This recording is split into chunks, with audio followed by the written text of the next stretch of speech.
Hey guys, it's me again today with another grip training session. And as a fellow YouTuber who's also interested in grip and dedicates his whole channel to grip sports in general, East Frisian Grip Garage, check him out, check his channel out. He's got really amazing stuff going on. And as he really told me, it's so important to always use chalk when you're doing your grip training, right? And to be honest with you, I have never ever, maybe once simply for trying, but I cannot really remember, I've never ever have used chalk in my life before.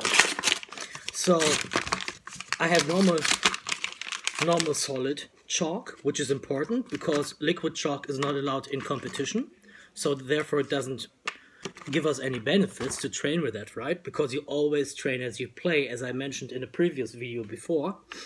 And what I'm going to do first is I'm going to chalk my hand, obviously. That doesn't really feel so nice. It's a bit like, do you know when you have a little piece of chalk and you want to write on a board and it makes this scratchy noise? That's how it feels on my hand, right? Not really that comfortable. It's a bit gross, but whatever, right? So I just use a slide coat. I'm not really so experienced when it comes to chalk, but I know that even in competition you are only allowed to use a slide coat of chalk on your hands and not directly on the gripper. And what we're going to do is we're going to move up from the trainer, which I'm able to close, as you know, over to the 0.5, 1, 1.5 and 2. And of course, if I'm lucky, I might close to the 0.5 today, if I'm lucky, but everything else above that is not closable for me right now. But nevertheless, we want to also train with harder grippers to, speed up the process. That's simply it. And as I said, I'll start with the trainer. So there you guys maybe can see the T. This time I didn't put the light on because I didn't want you guys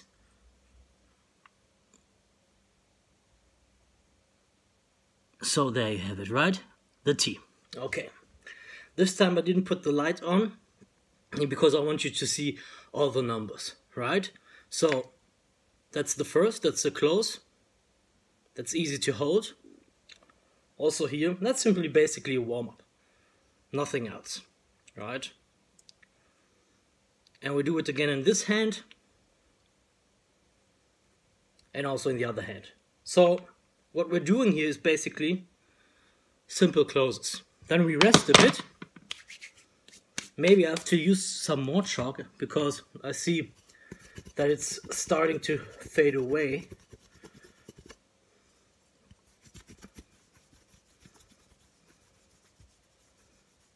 Okay. And I look like a mess.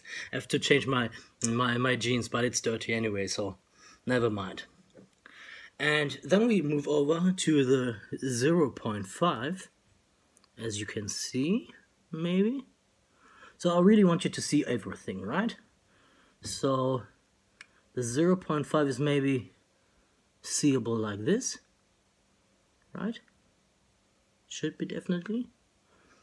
So if we move it a little bit, yeah, I think there you can see the 0.5, right? Okay, here we go. So let's see if I can close it for you. Not today. Not today. By the way, I maxed out, or I did a 1 rep max deadlift attempt yesterday, and I've broken my previous record, which was about 24 kgs by 6 kilos, so I did 130.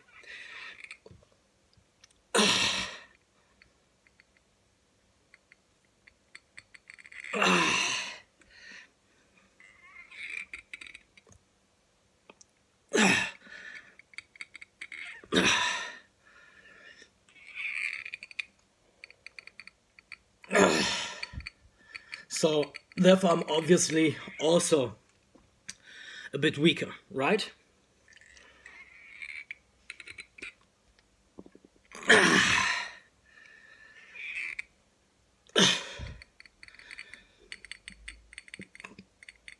Okay. So we rest again.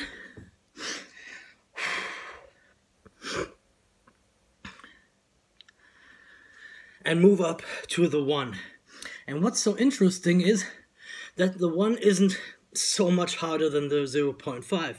So I really bet if I can close the 0.5 for at least 2 reps in a row, I'm also able to close the 1 once. Because there's really not so much more difference for me personally, but as is Frisian Grip Garage also mentioned, it really depends on the rating. So sometimes you have a lighter one, sometimes you have a harder one, right? So an easier one or a much harder one. It really depends on the way this was produced, right? And then we move on with the 1. So by the way, what I wanted to tell you guys is it's really important that you do not, if you train with these grippers, if you have one or if you have several like me, that you do not just train for 1 minute, right? That doesn't bring anything. So you have to at least train with these for 10 to 15 minutes. If you're doing a session, at least. I would rather say maybe up to 20 minutes if you can. So the 1, can you see the 1?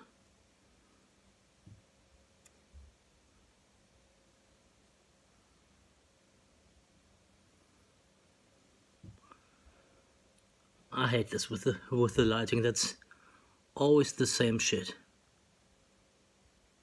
So if I move it back, there you have the 1. That's the 1. Okay. So obviously the 1 is not closable for me because I couldn't close the 0.5. But it's not dramatically harder. All right.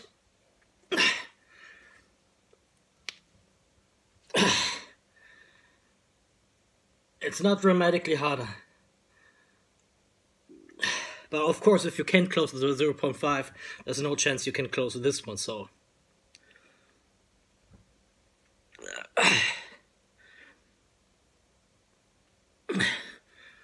So I do shoulder holds today.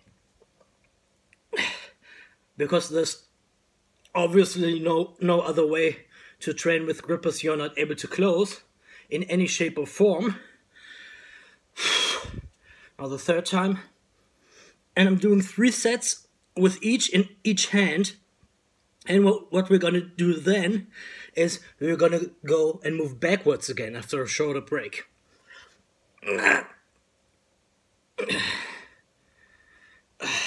So that was the 1. Now we come to my first gripper I bought because I thought, okay, you're at least able to close the 1.5, but no, you aren't. This one is significantly harder than the 1. So if you think the 1.5 or the 1, there's not really so much difference between them, I can tell you there is. Because once you move up from the 1, the differences between grippers start to increase. So they are not always constant, they are not always 25 pounds, but it increases. So from 25 pounds to 50 pounds, and then even later on up to 75 pounds harder, right? So just for you to know. Okay, my first gripper, right? So, this one, significantly harder. There's no doubt about it. I'm not even attempting to use my full force here because I know I cannot close it. So there's no need for it for me to break my hand, right? Especially after this hardcore deadlift session yesterday. I did it with no belt, no straps, and no deadlift suit whatsoever. Double overhand, 130 kg, and I was also able to hold it in position at the lockout for 6 seconds. And afterwards, I said, okay, before I start to lose my grip, I better put it on the floor. So I was capable of holding it 4 to 5 seconds longer, but I didn't want to break the floor. So therefore I chose to put it back on the floor again. Oh, fuck. And of course, those harder grippers hurt more, right? They definitely hurt more in your hand. So be prepared for that. So right now, doing it with chalk, I can really say that I do not really feel so much benefit out of it. The only thing I can really say is you do not slip away. That's really it. But it's not to a degree where you would say, okay, it makes it easier for me to close the gripper. No. It's just your hands don't slide away. That's it. But okay, that's also an advantage, right? But not the one I wanted to.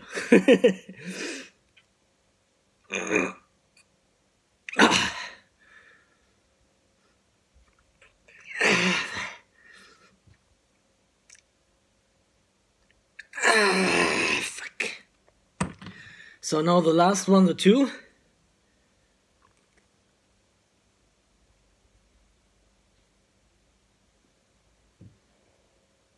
See the 2 there, right? That's the 2. Not the 3, it's the 2. So this is also a good video for you guys who saw my statistics video on how difficult it is to close the number 3. And if you now see me performing my max, so to speak, you can really tell that the 3 is something out of this world. If you want to get certified on closing the 3 with a credit card set, which means you basically put a card here between the handles, a little bit wider than this one, by the way, a little bit wider than my cigarette package, and if you close it, then it's officially a certified close, right? So it's not that easy, not at all. So see the 2? See the gap between the 2? I mean, okay, you can say he's already a bit tired, and I am, but still, look at the span, how difficult it is for me to see. That's the 2, guys. That's not even the 2.5. And if you think, okay, he's halfway there doesn't mean shit, right? Doesn't mean shit, especially with those harder grippers, because the harder grippers start to become very difficult halfway through your motion, whereas the easier grippers only are difficult at the very end of the range of motion. So you have to keep in mind that when you press the 2, it's already almost from the very beginning starting to be extremely difficult. That's not something you see with the 1, for example, or even the trainer, right? So everything after 1 starts to become increasingly difficult. Okay, and now the 3rd one. And then we move back. And if there's still some power left, I will do very long holds with the trainer, right? First, let me just drink a little bit.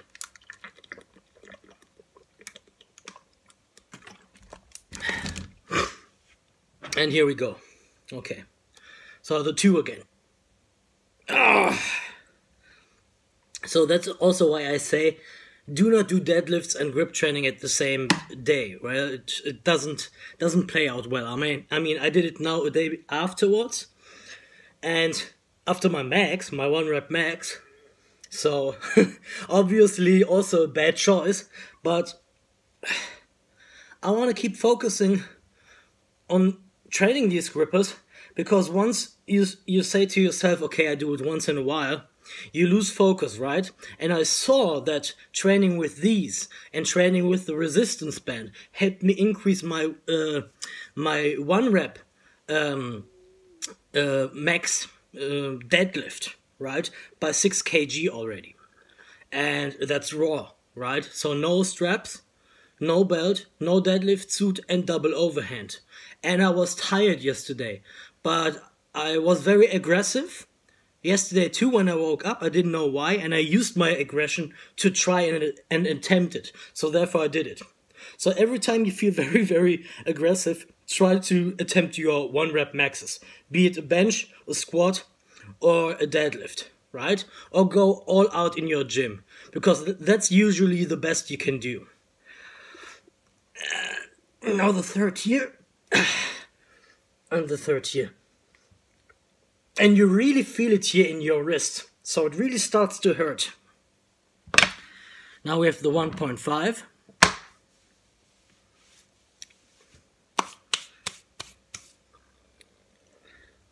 I'm using a bit more chalk.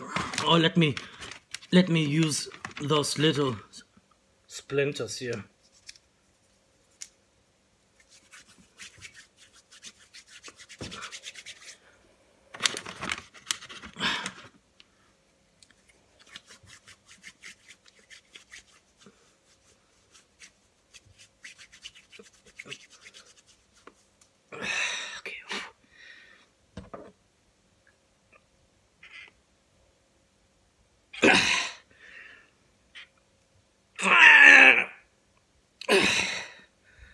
At least you can use your full force here. Because you can still move it a bit, but the 2 is not movable for me. Almost not.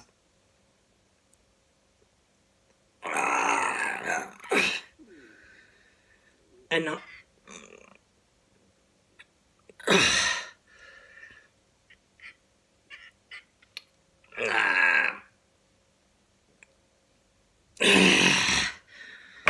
Okay, now the 1 in a second. I also don't like to make too long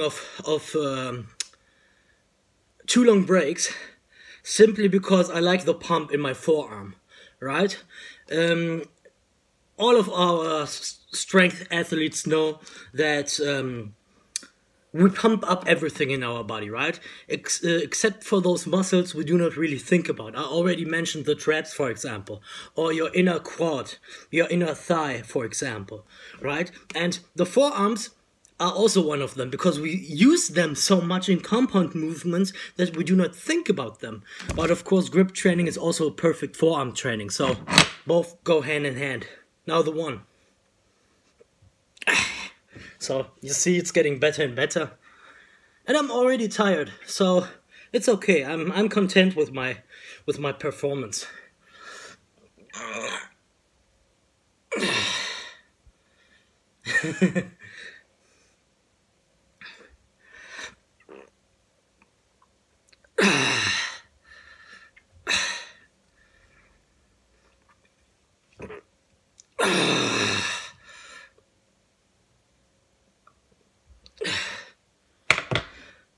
Some motherfucking insect stung me here on my hand about a week and a half ago, and because I was scratching it, it didn't go away. I don't know what kind of an asshole this insect was, but it looks terrible in the camera, but so be it. Okay, now the 0.5.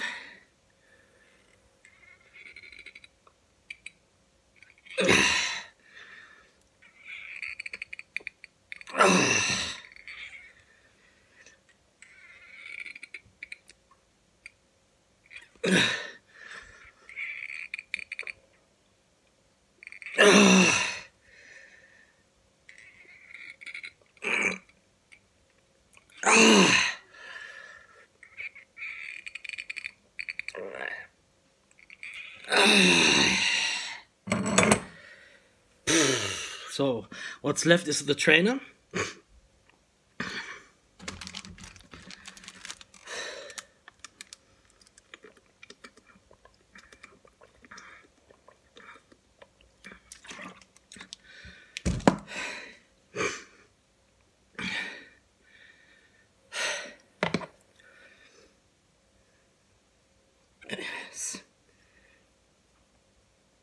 See, I'm not even able to close the trainer anymore. That's how taxing it is.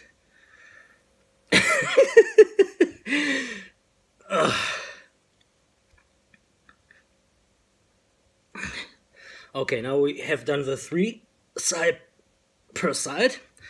And now finally we're going for some longer holds. Means I hold it once in my right hand as long as I can, and I hold it once in my left hand as long as I can. And after that I call it a day, okay? So basically 1 exercise left and 2 sets or 2 repetitions.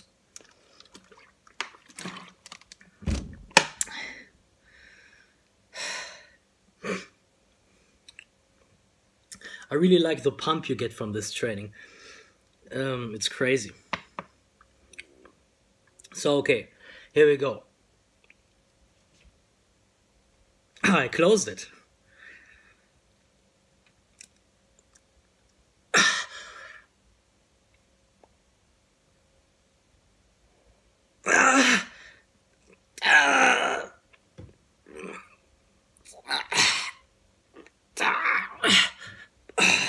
The sweat is flowing into my eye.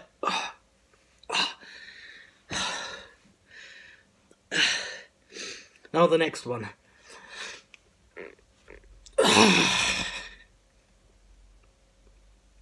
So the Captain of Crush grippers are no joke. I hope you can see that.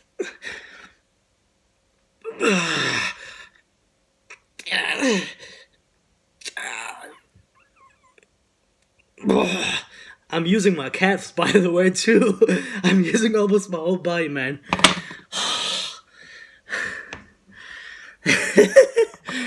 And if you think just sitting here and using grippers doesn't make you sweat, take a look at my face. I don't want to show you my back because it's disgusting, but simply for you to know. Okay, guys, there you had it. A full gripper training session. Not simply a grip training session, which this is of course too, but a full gripper training session. About 20 minutes long, right? So keep in mind between 15 to 20 minutes should be your session once you do it. Not just 1 minute, guys.